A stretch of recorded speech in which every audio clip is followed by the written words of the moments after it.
Okay, so hello and welcome to Bong Pen Piece. আবার একটা Indian ফুটবলের ভিডিওতে প্রত্যেককে ওয়েলকাম। বেশ কিছু বিষয় রয়েছে ডিসকাস করার মতো, প্লেয়ার রিলেটেড আপডেট রয়েছে, ট্রান্সফার মার্কেটের কথা রয়েছে এবং অবশ্যই আই লিগের আপডেট রয়েছে। শুরু করবো ভিডিওটা একদম সরাসরি আই লিগের ম্যাচ দিয়ে, যেখানে কিন্তু কাশ্মীরে গিয়ে মোহামেডান স্পোর্টিং রিয়েল কাশ্মীরের বিরুদ্ধে গোল শূন্য ম্যাচ শেষ করেছে। এবং এই ম্যাচটা থেকে কোথাও আমাদের এক্সপেকটেশন ছিল যে মোহামেডান স্পোর্টিং তারা জিতবে, কিন্তু হ্যাঁ, এই এক পয়েন্টও যথেষ্ট ভ্যালুয়েবল, কারণ কাশ্মীরের মাঠ থেকে কাশ্মীরের বিরুদ্ধে এক পয়েন্ট নিয়ে আসাটাও ভীষণভাবে টাফ, এতটা হাই অল্টিটিউডে গিয়ে খেলা। এবং অবশ্যই রিয়েল কাশ্মীরের টিমও কিন্তু ভালো। মোহামেডান স্পোর্টিংয়ের আর 3টে ম্যাচ বাকি রয়েছে। শ্রীনিধি ডেকান এফসির সেখানে কিন্তু 5খানা ম্যাচ বাকি রয়েছে। বাট সেই 5টা ম্যাচে যদি ম্যাক্সিমাম 15 পয়েন্টসও শ্রীনিধি ডেকান এফসি তোলে, সেই ক্ষেত্রেও কিন্তু মোহামেডান স্পোর্টিংয়ের কাছে অ্যাডভান্টেজ রয়েছে যে নেক্সট 3টে ম্যাচ থেকে 7 পয়েন্ট যদি মোহামেডান স্পোর্টিং কালেক্ট করে ফেলে, তাহলে আর অন্য কোনো দিকে তাকানোর প্রয়োজন পড়বে না। এবং সেই 3টে ম্যাচও কিন্তু যথেষ্ট পরিমাণে ভালো ভালো ম্যাচ রয়েছে, যার মধ্যে ইন্টারকাসি রয়েছে, শিলং লাজং রয়েছে এবং দিল্লি এফসি রয়েছে। তো এই 3টে ম্যাচ থেকে মোহামেডান স্পোর্টিং যদি 3-3-1 যে কোনোভাবে 7 পয়েন্ট কালেক্ট করে নিতে পারে, তাহলে অবশ্যই মোহামেডান স্পোর্টিং ইজিলি চ্যাম্পিয়ন হয়ে যাবে। সেখানে শ্রীনিধি কী করছে না করছে তাকিয়ে দেখতে হবে না। কিন্তু যদি শ্রীনিধি পয়েন্ট লস করে, তো মোহামেডান স্পোর্টিংয়ের ক্ষেত্রে খেলাটা অঙ্কটা আরও ইজি হয়ে যাবে। এরপর অবশ্যই কথা বলতে হবে ন্যাশনাল টিমকে নিয়ে। ন্যাশনাল টিম কিন্তু এই মুহূর্তে হাজির হয়ে গেছে গুয়াহাটিতে, টিম রিচ করে ফেলেছে এবং 26 তারিখের ম্যাচটা ভীষণভাবে ইম্পর্ট্যান্ট আমাদের জন্য। এবং জোর দিয়ে বলতেও পারছি না ভাই ম্যাচটা জিতবো, যেটা তো আমাদের উচিত, জিততে আমাদের হবে, দেওয়ালে পিঠ ঠেকে গেছে। এই ম্যাচটা থেকে 3 পয়েন্ট আমাদের তুলে আনতেই হবে, যাই হয়ে যাক না কেন। কারণ কুয়েতের বিরুদ্ধে ঘরের মাঠে কি হবে, কারণ তখন আবার একটা লম্বা গ্যাপ থাকবে।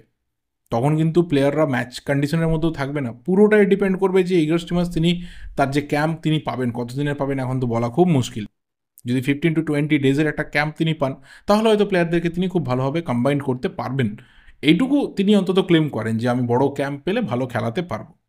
তো সেই কুয়েত ম্যাচটা আমাদের জন্য ভীষণভাবে 6 তারিখে একটা টাফ ম্যাচ হয়ে দাঁড়াবে। কিন্তু তার আগে 26 মার্চ, মানে 6 জুনের আগে 26 মার্চ আরও বড় পরীক্ষা। ঘরের মাঠে আফগানিস্তানকে হারাতে হবে, ভালো একটা ডিফারেন্স আমাদের হারাতে হবে। সেই জায়গাটা আপাতত কিন্তু আমরা এক্সপেক্ট করছি এবং টিম আপাতত গুয়াহাটি পৌঁছে গেছে। কিন্তু যেটা সবথেকে বড় ব্লো হয়েছে এই টিমটাতে, যে সাহাল আব্দুল সামাদ, কালকে যে রিপোর্টটা বেরিয়ে এসেছিল মোটামুটি 2 উইকসের জন্য তাকে কিন্তু মাঠের বাইরে থাকতে হবে। এবং চোট লাগা থেকে 4 দিন প্রায় হয়ে গেল। তো মোটামুটি এখনও 10 থেকে 11 দিন তাকে মাঠের বাইরে থাকতে হবে। এবং সেই রিকভারি সেশনটা কাটিয়ে আসার পর আবারও সাহাল কিন্তু কম্পিটিটিভ ফুটবলে ফিরে আসবে এবং তাকে ন্যাশনাল টিমের ক্যাম্প থেকে কিন্তু ছেড়ে দেওয়া হয়েছে। সম্ভবত সে কলকাতাতেই ফিরছে, মোহনবাগানের ক্যাম্পে আবারও ফিরে আসছে। রিহ্যাবটা 10 দিনের মতো চলবে, তারপর আবারও সে মোহনবাগানের হয়ে মাঠে নামতে পারবে। তো সাহাল আব্দুল সামাদের কথা আগেই বলেছিলাম যে এই সিজনে বেশ কয়েকবার কিন্তু চোটের জন্য ওর গেম টাইম নষ্ট হয়েছে। মোহনবাগান সাফার করেছে, ন্যাশনাল টিম সাফার করেছে, আবারও ন্যাশনাল টিম সাফার করলো।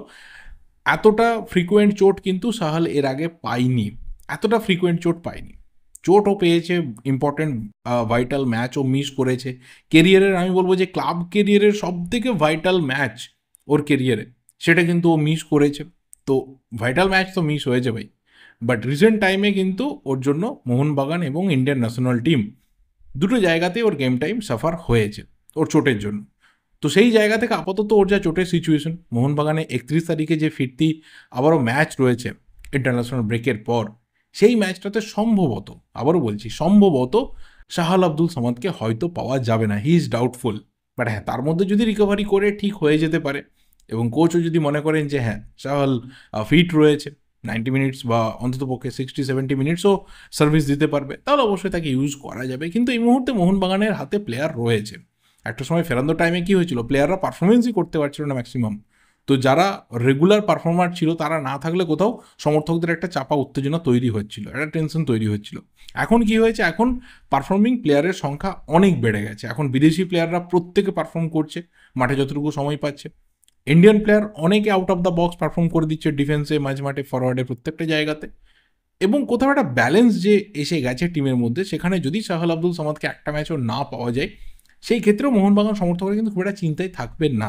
কিন্তু হ্যাঁ, একটা প্লেয়ার চোটের কারণে মাঠের বাইরে যখন থাকবে, তখন অবশ্যই চিন্তা অবশ্যই আমাদের হবে। কারণ আমরা বারবার বলি যে কোনো প্লেয়ার চোটের জন্য যেন মাঠের বাইরে না থাকে। তার অফ ফর্ম চলছে, সে খারাপ খেলছে, তাকে সাইডলাইন করে দেওয়া হলো অন্য বিষয়। বাট চোট মানে তার জন্য একটা ক্ষতির দিক। সেটার জন্য প্লেয়াররা যেন মাঠের বাইরে না থাকে। কিন্তু চোট আঘাত কী হয়, কারো হাতে থাকে না। কোনো প্লেয়ার, কোনো টিম, কোনো কোচ কেউই চায় না যে একটা প্লেয়ারের চোট হয়ে যাক বা একজন চোটের জন্য অন্ততপক্ষে ম্যাচ মিস করুক, কারণ সেটা সব দিক থেকেই ক্ষতি। তো সাহাল খুব তাড়াতাড়ি ফিট হয়ে আসুক, ফিরে আসুক, আবারও মোহনবাগান জার্সিতে এসে ঝলক দেখাক, এবং অবশ্যই জুন মাস নাগাদ আবারও যখন আমাদের ন্যাশনাল টিমের ম্যাচ রয়েছে তখন আমরা সাহাল আব্দুল সামাদকে পাবো, কারণ এই ধরনের ক্রিয়েটিভ প্লেয়ারের আমাদের দরকার রয়েছে। আগের ম্যাচটা মনে করে দেখো, আমরা চান্সই ক্রিয়েট করতে পারছিলাম না, এবং সেখানে যদি সাহালের মতো একটা প্লেয়ার থাকতো আমরা অনেক বেশি কিন্তু চান্স ক্রিয়েট করতে পারতাম। তো এরকম প্লেয়ারদের দরকার রয়েছে আমাদের। তো সাহাল তাড়াতাড়ি ফিরুক, এইটুকু আমাদের এক্সপেকটেশন থাকবে। আপাতত তার রিহ্যাব চলবে, সেইটুকু সময় কেটে গেলে আবারও ফুল দমে কিন্তু মাঠে ফিরে আসবে। এরপর যেটা নিয়ে কথা বলবো সেটা একটু ট্রান্সফার রিলেটেড কথা, যেটা অবশ্যই কিন্তু চলে যেতে হবে ইস্টবেঙ্গলের দিকে। এবং এখানে টপিকটা হচ্ছে ক্লেটন সিলভা। দেখো, কালকের ভিডিওতে আমি এমন কিছু প্লেয়ারকে নিয়ে কথা বলেছিলাম যাদেরকে রাখার জন্য বা যাদেরকে আবারও ইস্টবেঙ্গল জার্সিতে দেখার জন্য এই মুহূর্তে ইস্টবেঙ্গল সমর্থকরা তারা উদ্গ্রীব হয়ে বসে রয়েছে। এবং তাদের দরকার যে এই প্লেয়ারদের রাখতে হবে। টিম কোথাও যদি সাকসেস পেতে চায়, কোথাও যদি রিদিম পেতে চায়, একটা যদি কনসিস্টেন্সি বজায় রাখতে হয়, এই প্লেয়ারদের লাগবে, এবং এই কারণে এই প্লেয়ারদের এক্সটেনশন লাগবে। এবং বেশ কিছু আর্টিকেল আজকে যা অনেক জায়গাতে রিলিজ হয়েছে সেই জায়গাটাকে মান্যতা দিলে দেখা যাবে যে ক্লেটন সিলভা তাকেও কিন্তু ইস্টবেঙ্গল ম্যানেজমেন্ট রেখে দেওয়ার চিন্তাভাবনা করছে। এবার এখানে দুটো পার্সপেক্টিভ রয়েছে এই রেখে দেওয়ার সিদ্ধান্ত তাকে ধরলে। এক হচ্ছে ক্লেটন সিলভার যে পারফরমেন্স রয়েছে সেটা অবশ্যই এই সিজনে মন্দের ভালো, ম্যাক্সিমাম জায়গাতে ক্লেটন সিলভা ভালো ভালো গোল করেছে, এখনও অবধি ইস্টবেঙ্গলের হাইয়েস্ট স্কোরারের জায়গাতে রয়েছে, অবশ্যই ভালো খেলেছে, খুব খারাপ সিজন যায়নি। বাট গত সিজনটা সব কিছু না থাকার মধ্যেও কিন্তু ক্লেটন সিলভা আলাদা করে নিজের জাতকে চিনিয়েছিল, যে কোয়ালিটিটা মাঠের মধ্যে দেখিয়েছিল এই সিজনে কিছুটা আমরা কম দেখেছি ওর থেকে। কিন্তু এটা তো ঠিক কথা যে ক্লেটন সামনে থেকে অনেক বেশি করে টিমকে লিডও করেছে, এটা অস্বীকার করার জায়গা নেই। এবং দ্বিতীয় যে ব্যাপারটা রয়েছে, দ্বিতীয় যে পার্সপেক্টিভ রয়েছে সেটা হচ্ছে যে কোথাও ইস্টবেঙ্গল কিন্তু আরও ফিট, আরও ইয়াং, আরও বেশি এফেক্টিভ একজন স্ট্রাইকারকে ডিজার্ভ করে। এই ক্ষেত্রে আমি বলছি না যে ক্লেটন সিলভা খারাপ একজন প্লেয়ার। ক্লেটন সিলভাকে নিয়ে ইস্টবেঙ্গলের এই সিজনে কোনো লাভই হয়নি, তাকে রেখে দিয়ে কিছু বেনিফিটই ইস্টবেঙ্গল পায়নি, অবশ্যই পেয়েছে। বাট ওর যদি এজের দিকে তাকানো যায়, ওর যে ওয়ার্কলোড, ওর যে গেম কন্ট্রিবিউশন থাকে, সেই জায়গাটার দিকে যদি তাকানো যায় তাহলে দেখা যাবে যে ওর থেকে আরও বেটার প্লেয়ার ইস্টবেঙ্গলে কিন্তু আসার দরকার রয়েছে, ভীষণভাবে দরকার রয়েছে। এবং সেখানেই কোথাও ম্যানেজমেন্টের ইচ্ছা থাকলেও কার্লোস কুয়াদ্রা তিনি এখনও অবধি 100% একমত না ক্লেটন সিলভাকে ধরে রাখার ক্ষেত্রে বা তার সাথে আরও এক সিজন কন্ট্রাক্ট এক্সটেনশন করতে। কিন্তু এই ক্ষেত্রে কার্লোস কুয়াদ্রার যে সমস্ত প্লেয়ারের লিস্ট তিনি সাবমিট করে রেখেছেন, যে শর্ট লিস্ট তৈরি হয়ে রয়েছে, সেখানে ম্যাক্সিমাম প্লেয়ারের কিন্তু যে স্যালারি বা যে ওয়েজেস সেটা কিন্তু too much high Clayton Silver থেকে।